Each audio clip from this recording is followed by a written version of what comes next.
बोलिए लाडली लाल की।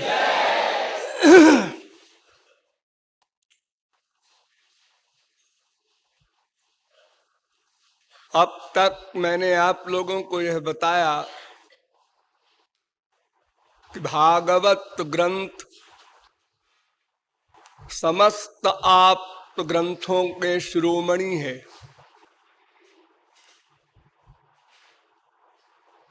हमारे यहाँ यद्यपि संपूर्ण संसार में 11 प्रकार के धर्म चल रहे हैं, किंतु उन सब में भागवत धर्म सर्वश्रेष्ठ है।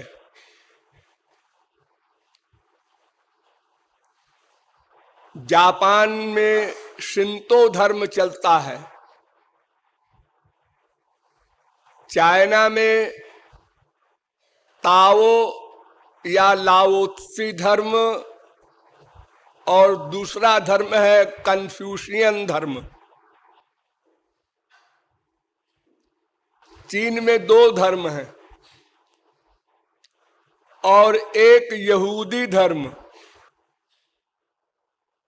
तो ये 4 धर्म तो इंडिया के बाहर हैं और 7 धर्म इंडिया में चल रहे हैं। सनातन वैदिक धर्म,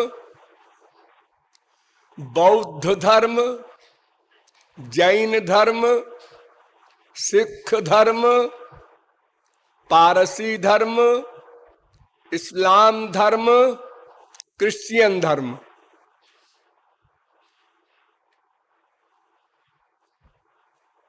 ऐसे ही अनादिकाल से अब तक अनंत धर्मों का निर्माण हो चुका है। वर्तमान में 11 में बता रहा हूं, किंतु ये सब सनातन धर्म नहीं है। ये बीच बीच में बना करते हैं और इन सब धर्मों में अनेक परिवर्तन होते रहते हैं। इतने धर्म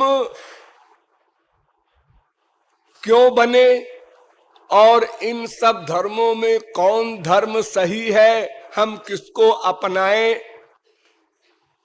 यह मानव मस्तिष्क के लिए बहुत बड़ा सरदर्द है। जिसको जैसा संग मिला, जैसा गार्जियन मिला, वो उसी धर्म का अवलंब ले लेता है। वास्तव में धर्म 2 ही है,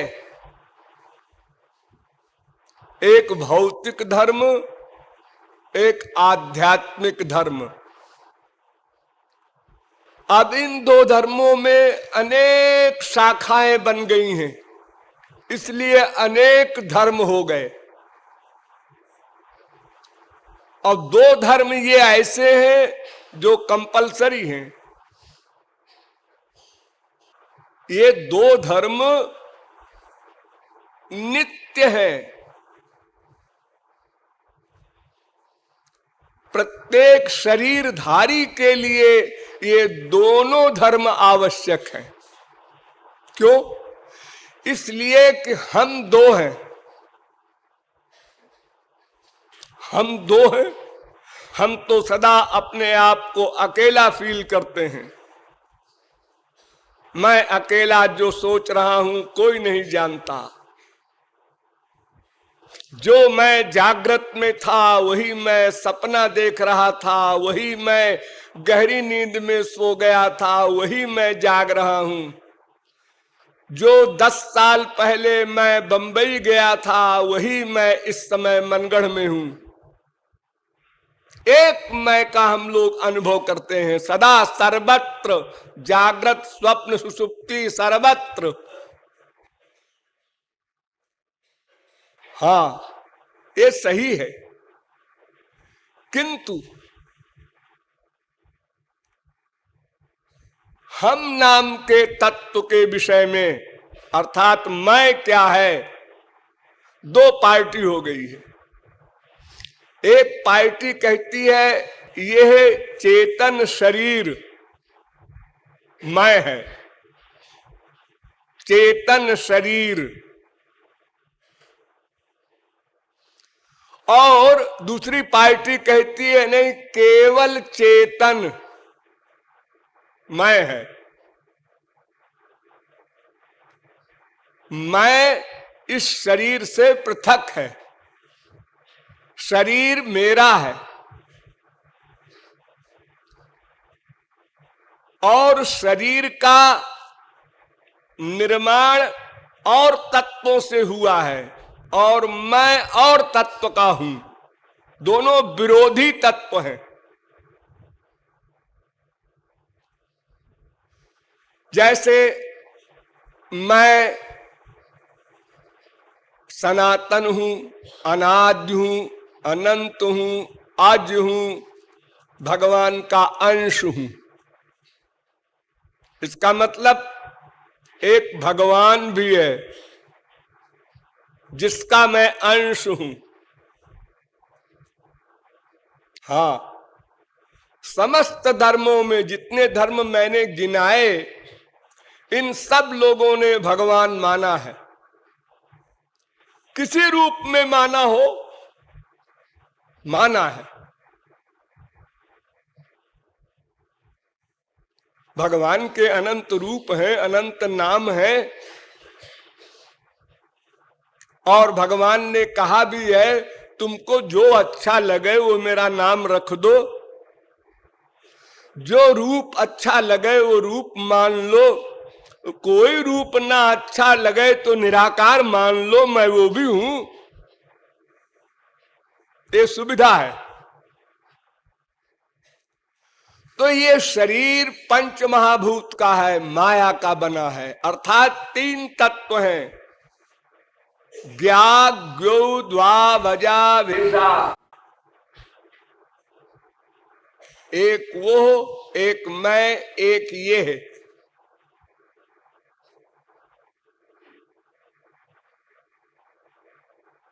अब इन तीनों में अंतर है, एक ईश है, एक अनीश है, एक जड़ है। अर्थात भगवान ईश है, हम अनीश है। वो शासक है, हम शास्य हैं। वो नियंता है, हम नियम है। वो धारक है, हम धार्यमान है। वो सर्वशक्तिमान है, हम अशक्त हैं। वो विभुचित है, हम अनुचित है। वो भर्ता है, हम भृत्य हैं। वो स्वामी है, हम दास हैं। अनेक अंतर हैं, लेकिन हम भी चेतन हैं, वो भी चेतन है। हम भी अज हैं, वो भी अज है। हम भी नित्य है, सनातन है, वो भी नित्य है, सनातन है। कुछ विषयों में हमारी भगवान से समानता है, किंतु माया से हमारी कोई समानता नहीं, क्योंकि वो जड़ है और हम नित्य चेतन है, चित कण है। उस जड़ माया का विकार है पंच महाभूत, पृथ्वी, जल, तेज, वायु, आकाश। और उन पांचों से बना है ये शरीर।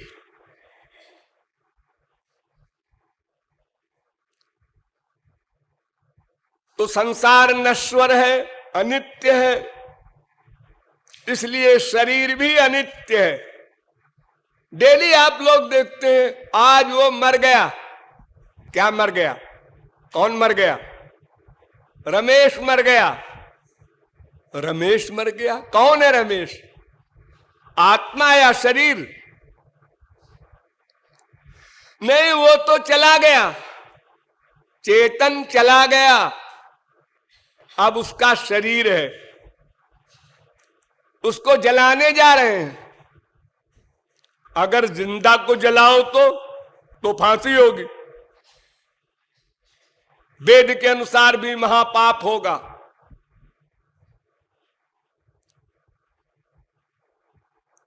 तो आत्मा नित्य है, शरीर अनित्य है और माया जड़ है, इसलिए शरीर भी जड़ है।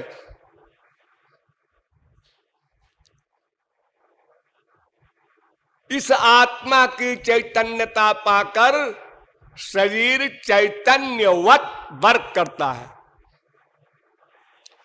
तो इस प्रकार एक अज्ञानियों का मैं शरीर और एक ज्ञानियों का मैं चेतन आत्मा। आत्मा शब्द का प्रयोग होता है, अत धातु से बनता है आत्मा, माने व्यापक, सारे शरीर में व्याप्त है ये आत्मा। इसलिए शरीर के किसी भाग में भी सुई चुभो दर्द होता है। आत्मा इतनी सूक्ष्म है कि बालाग्र शतभागस्य शतधा कल्पितस्य च भागो जीवस्य विज्ञेयः। सबसे छोटी से छोटी जो कल्पना आप कर सकते हो उससे भी छोटी है, अणोरणीयान।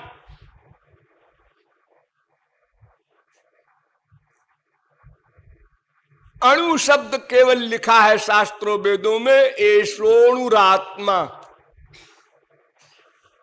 अणु प्रमाणात। और अणु उसे कहते हैं जिसके टुकड़े न हो सके और जो किसी भी प्राकृत मैटर से दिखाई न पड़ सके। ऐसी आत्मा सारे शरीर में व्याप्त है।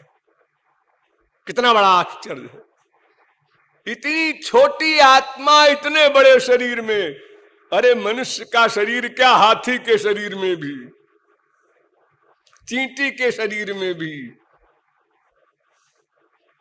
तो एक आत्मा नाम का मैं असली, और उस मैं का दूसरा मेरा है शरीर। ये शरीर भी मैं कहलाता है। नासमझ लोग, अल्पज्ञ लोग शरीर को ही मैं कहते हैं। बस यही गड़बड़ हो गई, प्रारंभ में गड़बड़ हो गई।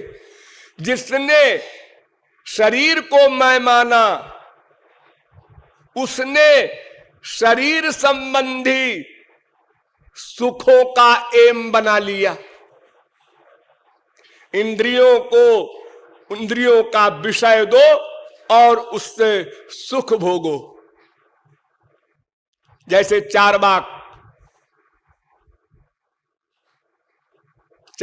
सिद्धांत आप लोग जानते हैं ना, कि देखो भाई बाहर कहीं तुम प्यार वार मत करो, केवल अपने शरीर से प्यार करो, क्योंकि तुम शरीर हो, तुम शरीर हो, तुम्हारा शरीर नहीं।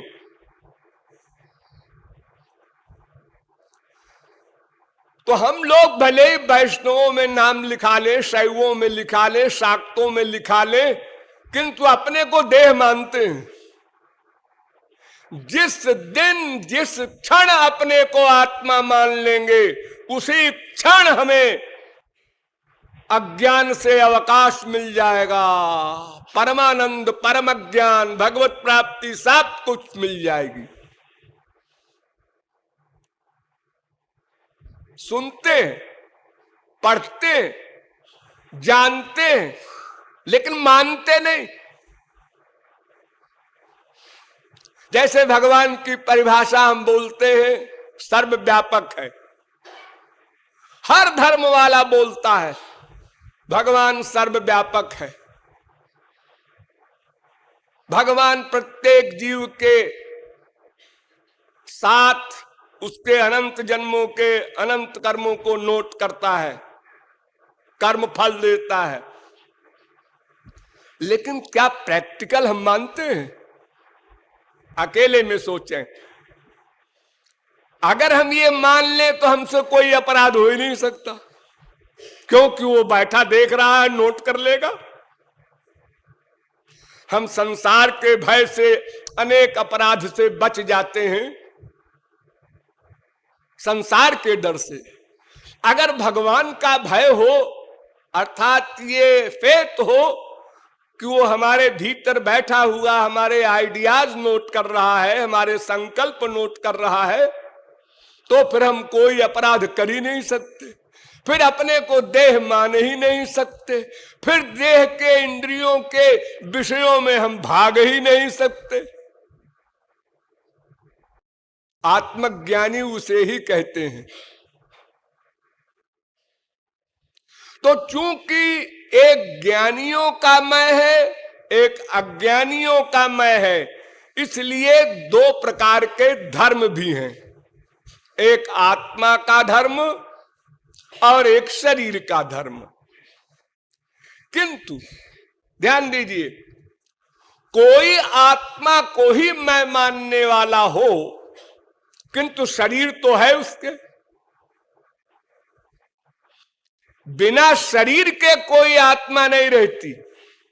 अगर आत्मा नाम की वस्तु अलग होती और शरीर अलग होता तो आत्मा वाला शरीर वालों को चैलेंज कर देता है, तुम लोग अज्ञानी हो, हम शरीर के धर्म को नहीं मानते।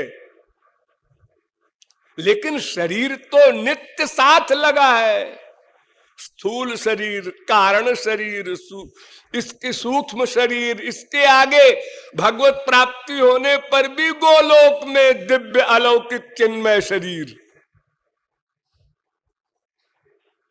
सदास्मात् शरीराद उत्क्रामति सहै वैतै सर्वैरुत्क्रामति। वेद कहता है जब ये आत्मा इस शरीर को छोड़ता है तो दूसरा शरीर धारण करके बाद में शरीर छोड़ता है। बिना शरीर के आत्मा नहीं रहता, इसलिए आत्मा शरीरवादियों को चैलेंज नहीं कर सकता। कोई भी आत्मवादी, अध्यात्मवादी, ईश्वरवादी, आस्तिक। इसी प्रकार जो शरीरवादी है, भौतिकवादी है, वो भी शरीर तभी तक उसका है जब तक आत्मा है।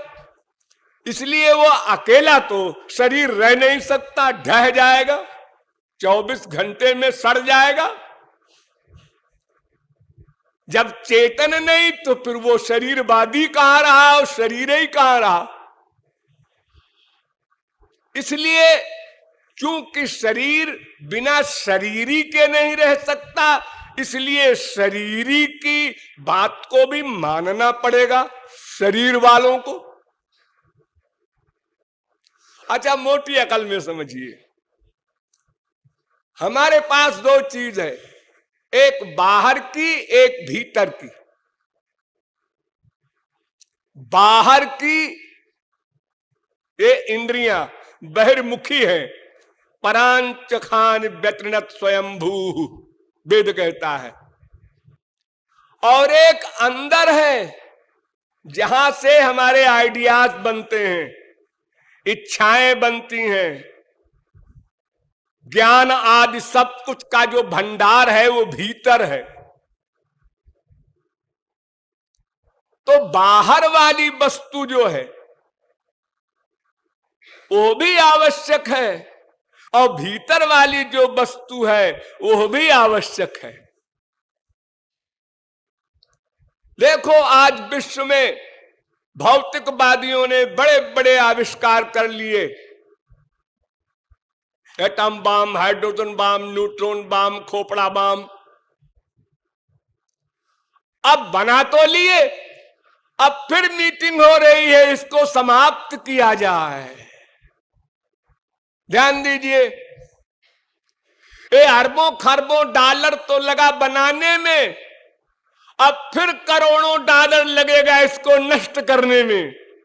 भविष्य में कोई अगर सोचेगा या बात चलेगी कि ऐसा ऐसा हुआ था, तो लोग कहेंगे क्या उस समय के सब मनुष्य पागल थे जो खरबों डॉलर लगाकर बनाया, फिर अरबों डॉलर लगा के उसको नष्ट किया? अरे वो कैसे मनुष्य थे उस समय के? और जबकि आज हम लोग कह रहे हैं आज का विज्ञान, अरे साहब आज के विज्ञान की क्या बात है अरे क्या बात है, यही बात है जो बता रहा हूं। अब परेशान है, स्वयं बनाए स्वयं परेशान है। क्यों? अध्यात्मवाद की शरण नहीं ली। बहुत साल पहले अमेरिका के प्रेसिडेंट आइजनहावर आए थे इंडिया में। उस समय मैं दिल्ली में था। उन्होंने एक वाक्य बड़ा सुंदर कहा था कि भगवान ने, गॉड ने हमको मटेरियल पावर दी है, एटॉमिक पावर दी है, लेकिन भगवान हमको सद्बुद्धि भी दे कि उसका हम सदुपयोग कर सकें। ये सद्बुद्धि नाम की वस्तु क्या है जी? ये भीतर वाली मशीन का नाम है, अंतःकरण कहते हैं उसको। एक बहिष्करण, एक अंतःकरण, दो करण होते हैं, बहिरंग इंद्रियां और अंतरंग अंतःकरण। तो शरीर ठीक करने के लिए, ठीक रखने के लिए, स्वस्थ रखने के लिए भी हमको भौतिकवाद की आवश्यकता है। वो चाहे ज्ञानी हो, चाहे योगी हो, चाहे भक्त हो। पश्वादिभिश्चा विशेषात ब्रह्मसूत्र कहता है कि खाना, कपड़ा, नहाना, धोना, सांस लेना, ये सब चीजें परमहंस को भी कंपलसरी हैं। वो बकता रहे कि संसार मिथ्या है, भिक्षा मांग के खाता है वो चाहे शंकराचार्य हो, चाहे कोई हो। पशुओं के समान आहार विहार आवश्यक है, ज्ञानी को भी।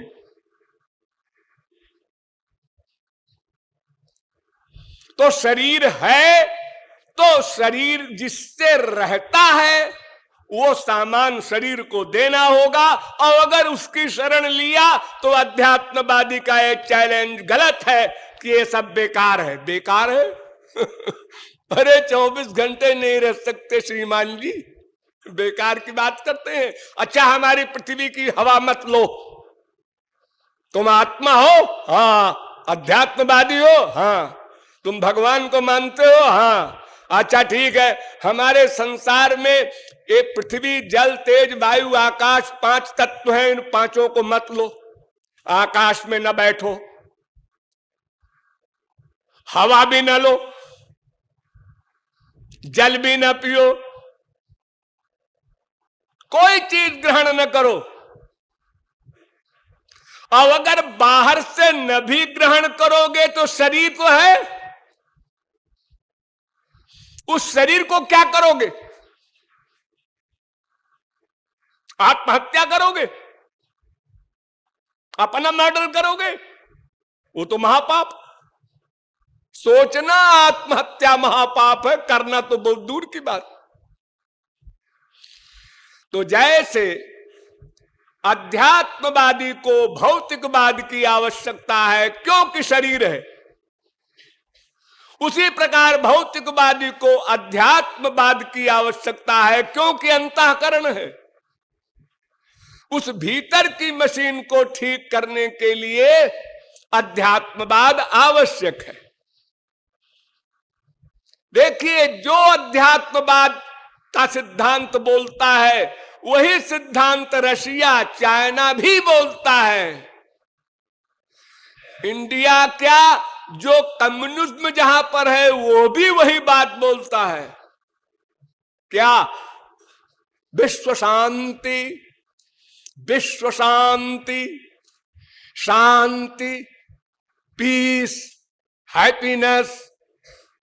ये क्या चीजें हैं? ये कोई चीज है? पता नहीं क्या चीज है, चाहते हैं।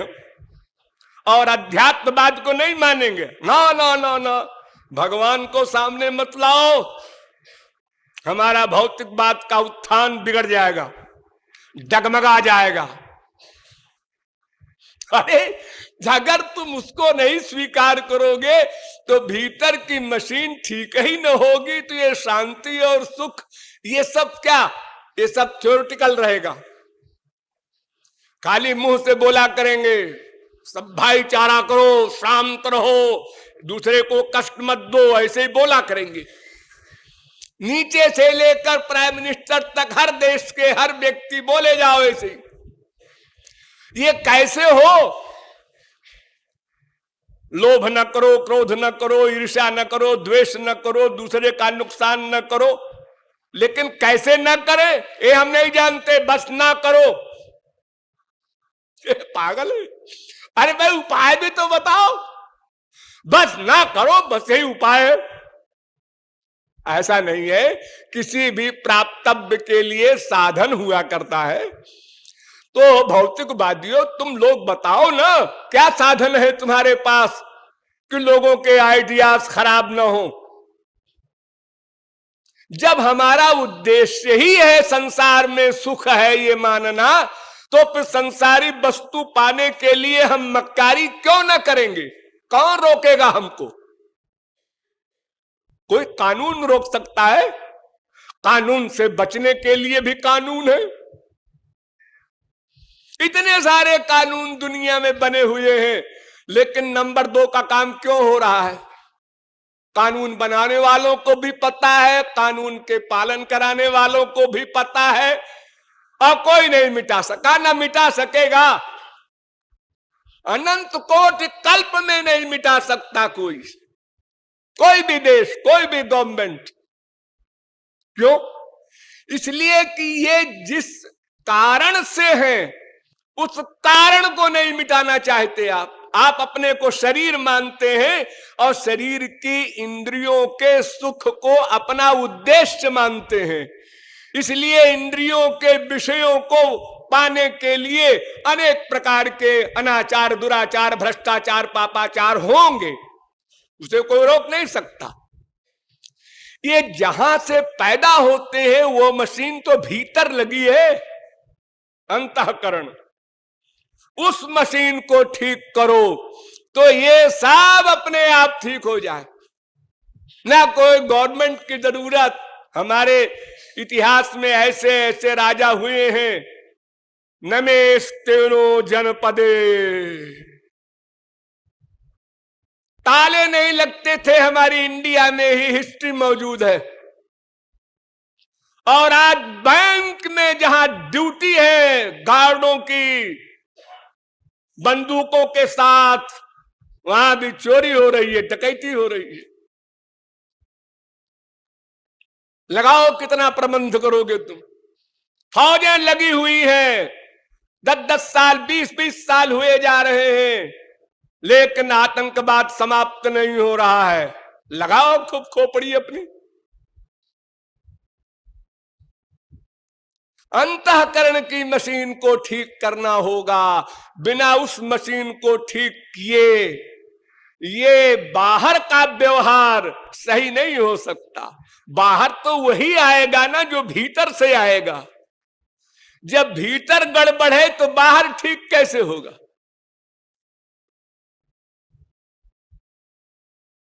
इसलिए भौतिकवादी को भी अध्यात्मवाद की परमावश्यकता है और अध्यात्मवादी को भी भौतिकवाद की परमावश्यकता है। सिद्धों को भी, साधकों को तो है ही है। नात्यश्न तस्तु योगोस्ति न चैकांत मनस्नतः। अर्जुन को भगवान ने स्पष्ट शब्दों में कहा है, अर्जुन कहीं तुम भौतिकवाद को चैलेंज न कर देना। खाना पीना सब नश्वर है, मिथ्या है, शरीर मिथ्या, शरीर को खाना देना मिथ्या, ऐसा न करना। युक्ताहार विहारस्य युक्त चेष्टस्य कर्मसु युक्त स्वप्नावबोधस्य योगो भवति दुःखः।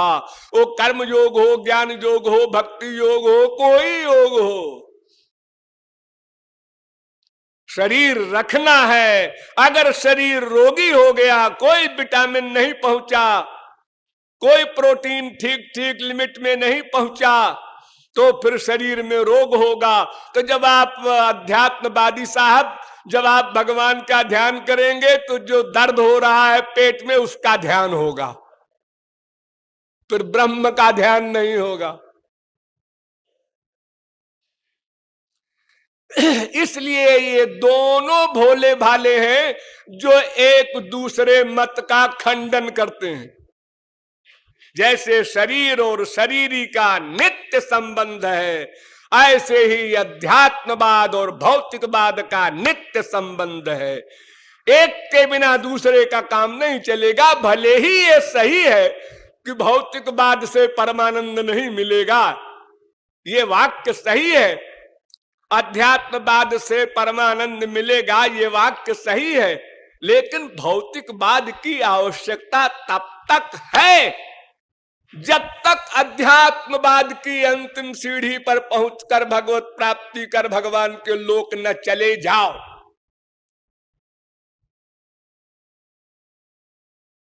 जैसे हमारे देश में कोई अपराधी है, वो यूपी से एमपी में जाए, वहां से महाराष्ट्र में जाए, वहां से गुजरात में जाए, सब जगह पुलिस लगी रहेगी उसके पीछे।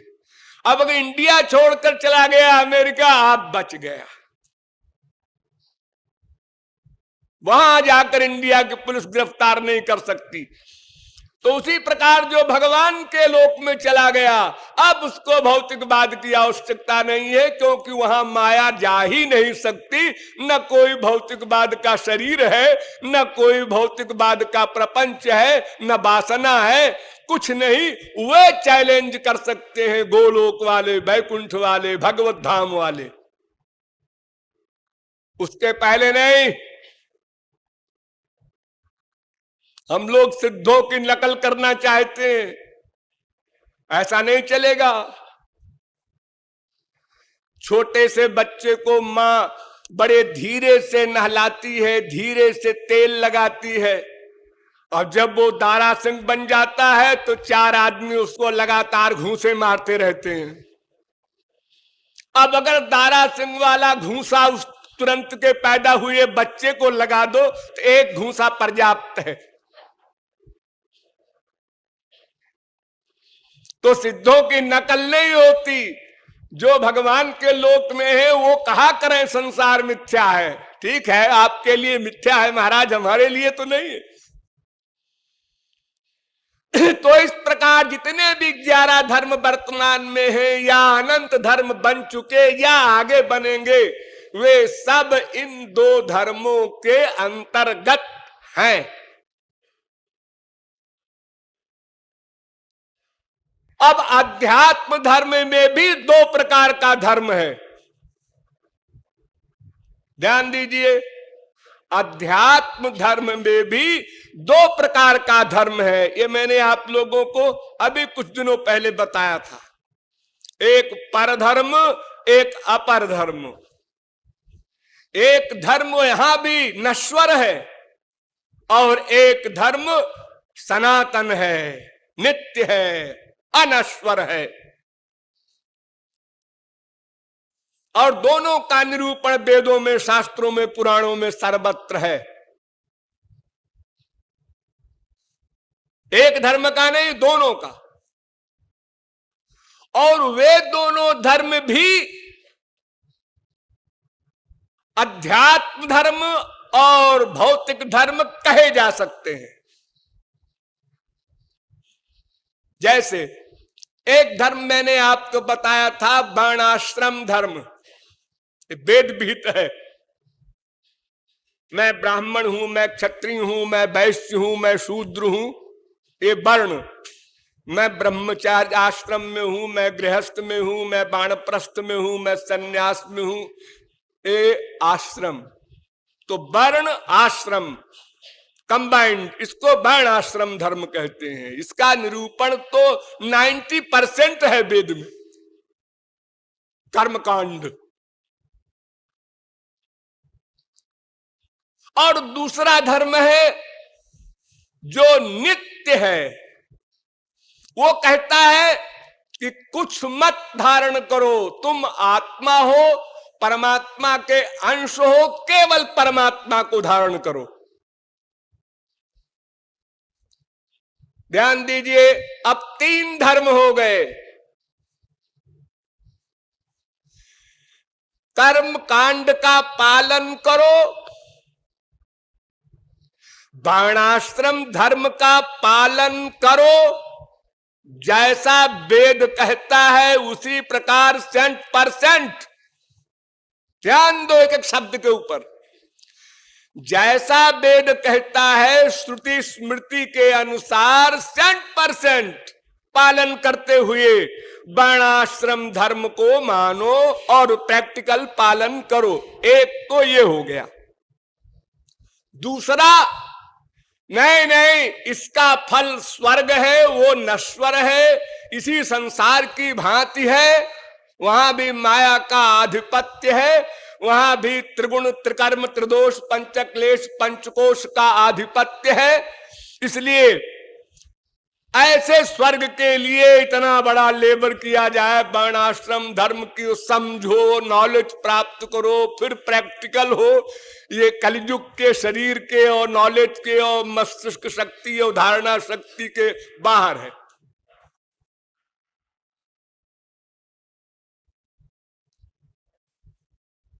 तो तुम क्या करोगे? हम केवल आत्मा का धर्म मानेंगे, केवल भगवान की ही शरणागति भक्ति करेंगे। एक ये हो गए, यानी एक वर्णाश्रम धर्म के मानने वाले, केवल वर्णाश्रम धर्म के मानने वाले, और एक केवल भगवान की भक्ति करने वाले। और एक तीसरे आए, उन्होंने कहा नहीं भाई ये दोनों कम ठीक है, तुम बताओ। तो गीता के भगवान श्री कृष्ण बोले, तस्मात् सर्वेषु कालेषु मामनुस्मर युध्य च। ये तीसरा आया धर्म। क्या है ये तीसरा धर्म? वर्णाश्रम धर्म का पालन भी करो और भगवान की भक्ति भी करो। तो क्यों जी, एक बात बताओ कि भगवान की भक्ति करने से भगवान मिलते हैं, माया समाप्त हो जाती है, अनंत ज्ञान, अनंत आनंद, भगवान की पूरी प्रॉपर्टी मिल जाती है। हाँ, अब वर्णाश्रम धर्म के पालन करने से स्वर्ग मिलता है। हाँ, तो ये तो बड़ी हंसी की बात है कि कोई व्यक्ति सोने चांदी के लिए भी परेशान हो, प्रयत्न करे, और पारस के लिए भी करे। अरे जब पारस मिल जाएगा तो इसके लिए फिर क्यों प्रयत्न करे, ये लेबर क्यों करे? क्या भगवान के लोक का सुख प्लस स्वर्ग का सुख मिला दिया जाए तो वो बड़ा हो जाएगा केवल भगवान के लोक के सुख से? ध्यान दीजिए, अर्थात कर्म योग जो गीता का है, वर्णाश्रम धर्म प्लस भक्ति, क्या इसका सुख केवल भक्ति करने वाले के सुख से बड़ा है? अजी स्वर्ग में सुख है ही नहीं। बड़े का सवाल क्या होता? यो वै भूमा तत्सुखम, अनलिमिटेड हैप्पीनेस भगवान में है, वो मिल रहा है। तो स्वर्ग वाला अगर जाएगा कि हमारा भी ले लीजिए, तो वो कैसा लगेगा सुनने में? और जब कोई सुनेगा भी तो कहेगा इसका पूरा ढीला है, आधा नहीं, फुल मैड। स्पिरिचुअल हैप्पीनेस पाने वाले को स्वर्ग का सुख दिखा रहा है कि अच्छा है, ये भी ले लीजिए, बढ़ जाएगा आपका सुख। तो वर्णाश्रम धर्म का पालन करना प्लस भगवान की भक्ति करना, ये कर्मयोग। केवल वर्णाश्रम धर्म का पालन करना, ये कर्म, और केवल भगवान की भक्ति करना, ये केवला भक्ति योग। ये तीन मार्ग अंत में निर्णीत हुए। चौथा मार्ग कोई हो ही नहीं सकता, बन ही नहीं सकता, कोई बना ही नहीं सकता। जितने भी जैन धर्म, बौद्ध धर्म, जितने भी धर्म चल रहे हैं, वो सब इसी तीन के अंतर्गत है। कोई भगवान को नहीं मानता, लेकिन अहिंसा परमो धर्म। तो ये अहिंसा क्या है? ये वर्णाश्रम धर्म है। आप एक अंश को मान रहे हैं, है हमारा ही वो धर्म, सनातन धर्म ही है वो, दूसरा नहीं है कोई। वेद के सनातन धर्म के बाहर कोई धर्म बना ही नहीं सकता, किसी की हिम्मत नहीं, शक्ति नहीं। वेद ज्ञान का भंडार है, उसके बाहर कोई ज्ञान कहे एक बचा हुआ है, इम्पॉसिबल।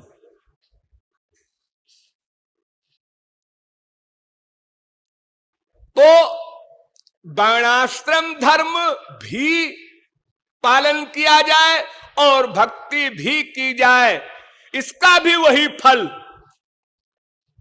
और केवल भक्ति की जाए उसका भी वही फल, माया निवृत्ति, भगवत प्राप्ति आदि। अब तीसरा बचा केवल वर्णाश्रम धर्म का पालन करना, वो निंदनीय है, क्योंकि उसका फल स्वर्ग है। तो अब दो धर्म बचे,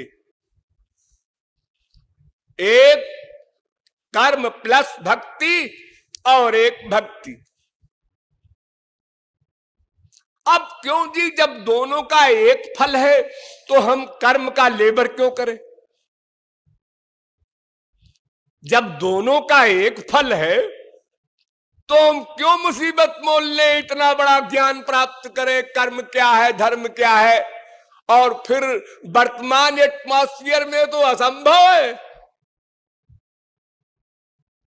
क्योंकि पहले तो ये था कि 25 साल तक ब्रह्मचर्य रहो, और 25 साल में सारे शास्त्रों वेदों का अध्ययन, मनन, डिसीजन सब हो जाए, ताकि 25 के बाद 26वां साल शुरू होते ही सबका पालन प्रैक्टिकल हो जाए।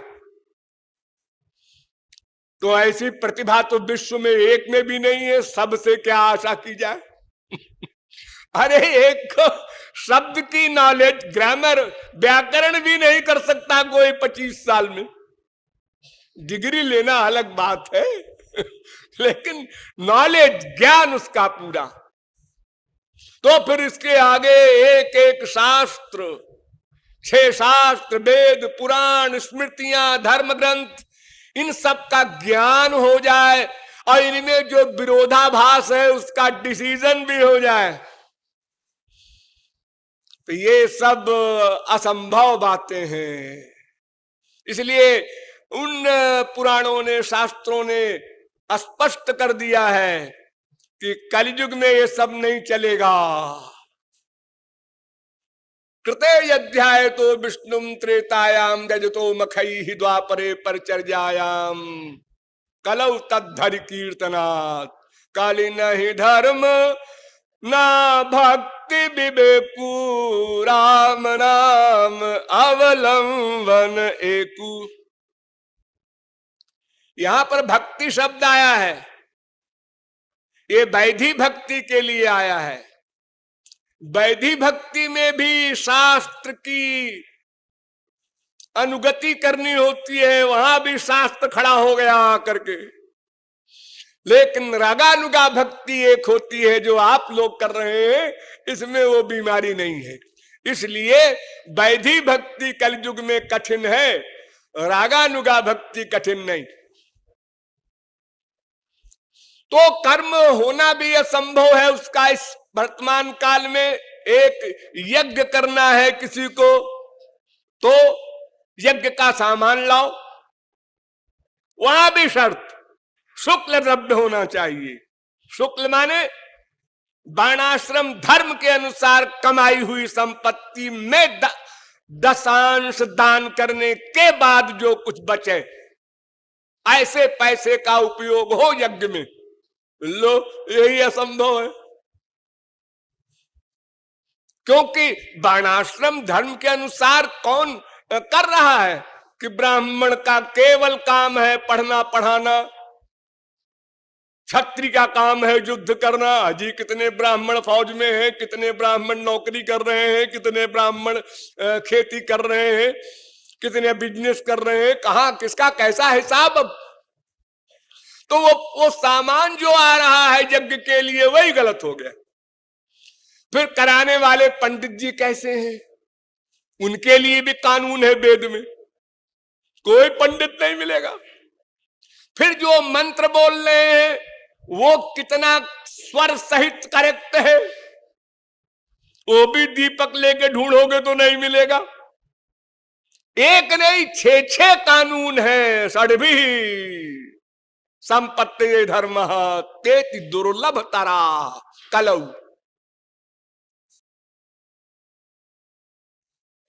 धर्म संपद्यते षड्भी रधर्मस्तु विपर्जयः। तो एक तो उसका फल भी निंदनीय, दूसरे उसका समझना करना ये तो और असंभव, तो उसको छोड़िए। अब इस कर्मयोग और केवल भक्ति योग में हमको एक को चुनना है, तो उसमें भी जब एक ही फल मिलना है तो हम कर्म का क्यों ज्ञान प्राप्त करें, फिर उसका पालन करें, फिर उसमें अटैचमेंट न हो। एक शर्त और है, फलासक्ति रहित भी हो कर्म, नहीं थोड़ा प्यार भगवान से, थोड़ा देवताओं से, अनन्य नहीं रहेगा। वहां तो शर्त है तमेव शरणं गच्छ माम एकम शरणं ब्रज माम एव ये प्रपद्यन्ते। हर जगह तो एव लिख दिया, केवल।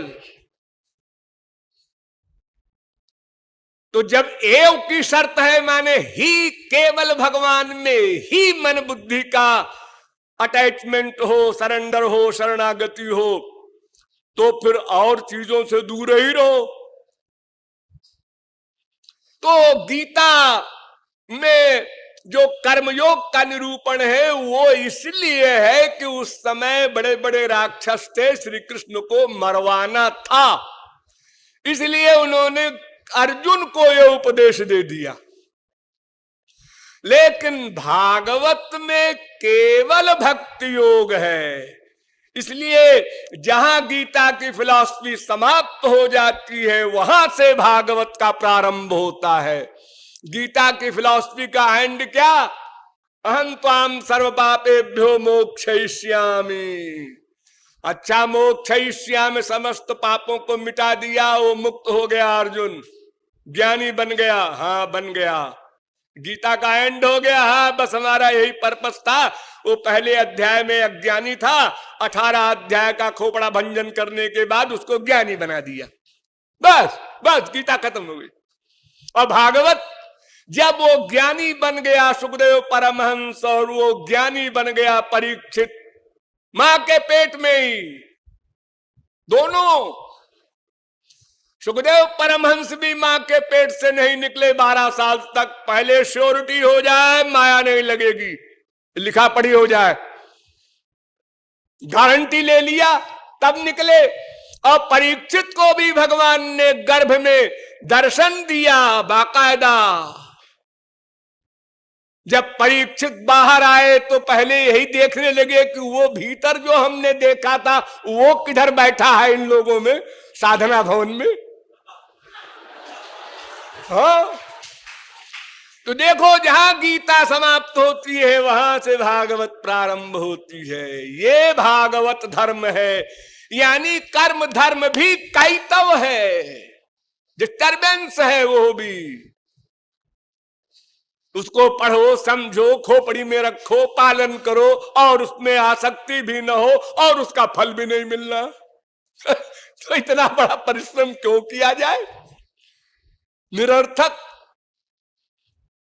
भगवान, अगर आप कहें भगवान का कानून है, वेद में स्मृतियों में 5 प्रकार के ऋण हैं आपके ऊपर, 5 प्रकार के, देव ऋण, ऋषि ऋण, पितृ ऋण, भूत ऋण, नृ ऋण, इतने सारे ऋण हैं।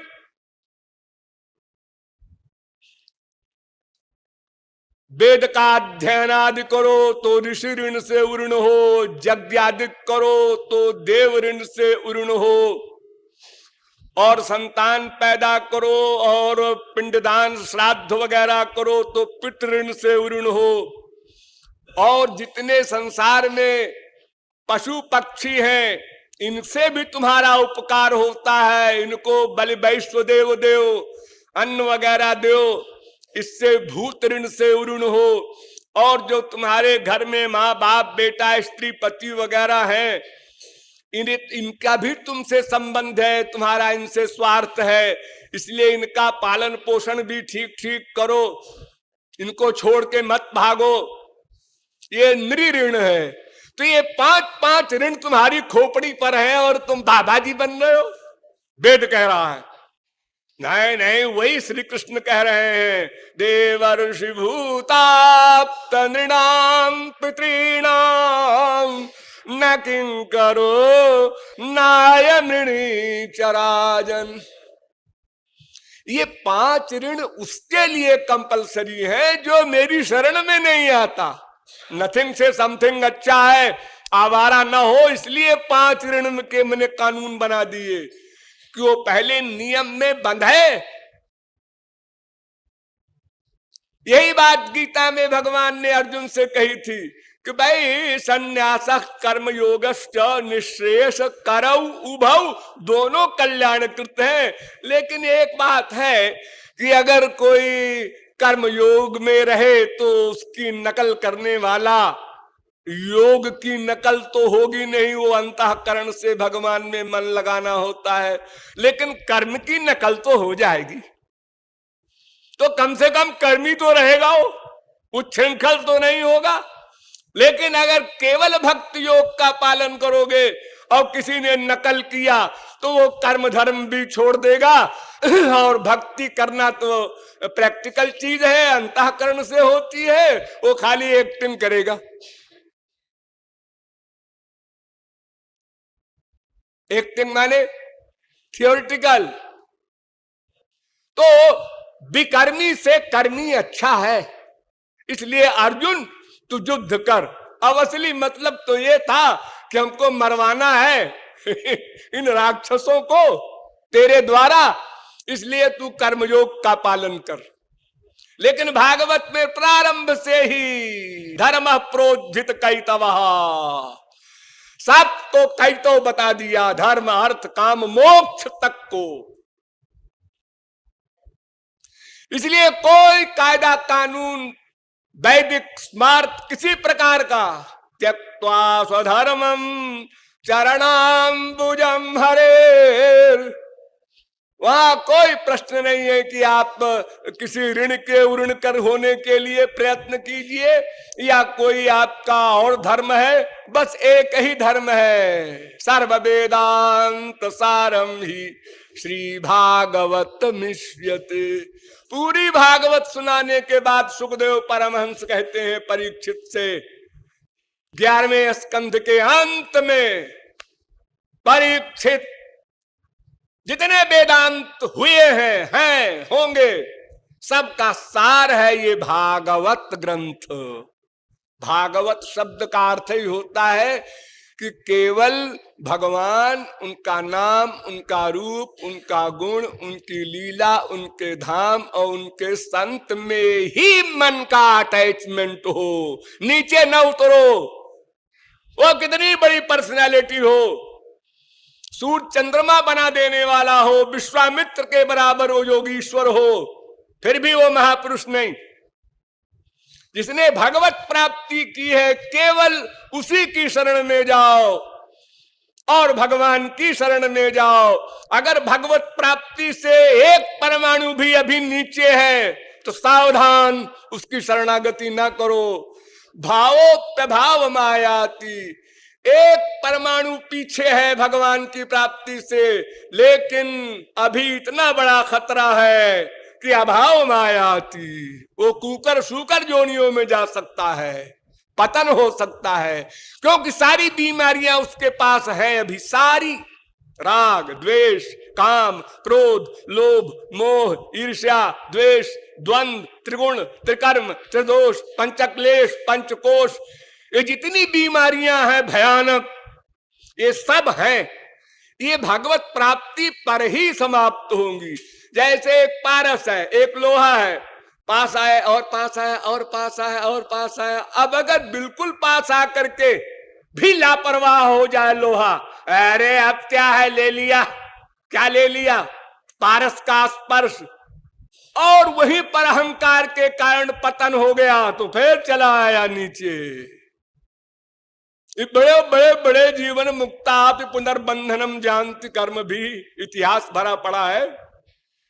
इसलिए केवल भगवान, उनका नाम रूप लीला गुण धाम और उनके संत, इतने में ही मन का अटैचमेंट रहे, उसका नाम भागवत धर्म। वही अंतिम निष्कर्ष है। अब अगर कोई चाहे कि इस धर्म के भीतर से पालन करते हुए एक्टिंग में हम और धर्म भी मानेंगे, ठीक है, मानो। अरे हमारे यहां ध्रुव प्रहलाद वगैरह ने करोड़ों वर्ष राज्य किया पृथ्वी का, हनुमान वगैरह ने करोड़ों मर्डर किए, सब कर्म कर सकते हो, किसी कर्म का फल ही नहीं मिलेगा तुमको। अच्छा करोगे तो नहीं मिलेगा, बुरा करोगे तो नहीं मिलेगा, क्योंकि तुम्हारे मन का अटैचमेंट भगवान में है। इसलिए तुम्हारे मन में अब फलाशक्ति रह ही नहीं सकती, और फलाशक्ति रहित कर्म का फल मिलता ही नहीं। इसलिए भागवत शब्द का वास्तविक अर्थ यही है, और भागवत में जो अंतरंग रहस्य हैं उनके विषय में अभी तक जो आप लोगों को बताया गया, उसके आगे फिर कभी बताया जाएगा। बोलिए वृंदावन बिहारी लाल की।